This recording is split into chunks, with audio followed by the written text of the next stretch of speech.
Si tu MacBook se calienta, suena como avión o de plano a veces ya no responde, es urgente que le hagas su mantenimiento. Esta Mac ya se calentaba mucho. Limpiamos todo, pusimos pasta nueva y ahora está fría como tu ex.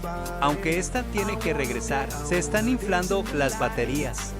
Limpiamos la pasta térmica vieja, colocamos pasta premium Arctic MX6.